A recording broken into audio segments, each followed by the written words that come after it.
হরে কৃষ্ণ গৌর ভক্তবৃন্দ, সবাইকে অনেক অনেক অনেক ধন্যবাদ আমার সাথে এত সুন্দরভাবে যুক্ত হওয়ার জন্য এবং প্রত্যেকদিন আমাকে 30 থেকে 40 সেকেন্ড সময় দেওয়ার জন্য। আজকে আমরা শুরু করতে চলেছি শ্রীমদ ভাগবত গীতার প্রথম অধ্যায়ের 14তম শ্লোক। তবে শ্লোকটি শুরু করার আগের দিন আমরা দেখে নিয়েছিলাম মহামহিম ভীষ্ম কৌরব পক্ষ থেকে উচ্চনদে শঙ্খ ধ্বনিত করার পর অন্যান্য কৌরব সেনারা বিভিন্ন বাদ্যযন্ত্র বাজিয়ে উঠেছিলেন যুদ্ধের সূচনা করার জন্য বা যুদ্ধের সূচনাকালীন। এইরূপ ক্রিয়ায় পাণ্ডব পক্ষের কি প্রতিক্রিয়া তা আজকের শ্লোকের মাধ্যমে আমরা জেনে নেব। চলুন শ্লোকটি শুরু করা যাক।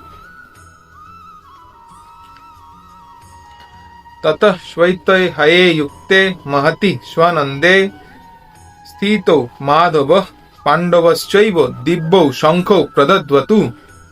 যার বঙ্গানুবাদ করলে দাঁড়ায়, অপরপক্ষে শ্বেত অশ্বচালিত এক দিব্য রথে স্থিত শ্রীকৃষ্ণ ও অর্জুন উভয়ে তাদের দিব্য শঙ্খ বাজিয়ে উঠলেন। অর্থাৎ যুদ্ধের সূচনাকালীন প্রস্তুতিতে পাণ্ডব পক্ষ থেকেও শঙ্খ ধ্বনিত হয়েছিল। কি শঙ্খ? পাণ্ডব পক্ষের তরফ থেকে শ্রীকৃষ্ণ এবং অর্জুন কি শঙ্খ বাজিয়েছিলেন তা পরের দিনের শ্লোকে আমরা জেনে নেবো আরো বিস্তীর্ণভাবে। আজকের মতো এইটুকুই। কালকে আবার নতুন শ্লোক নিয়ে আপনাদের কাছে ফিরে আসবো। ভিডিওটি ভালো লেগে থাকলে অবশ্যই লাইক, শেয়ার, সাবস্ক্রাইব এবং কমেন্টে হরে কৃষ্ণ লিখতে অবশ্যই ভুলবেন না। দেখা হচ্ছে কালকের এক শ্লোকে। হরে কৃষ্ণ।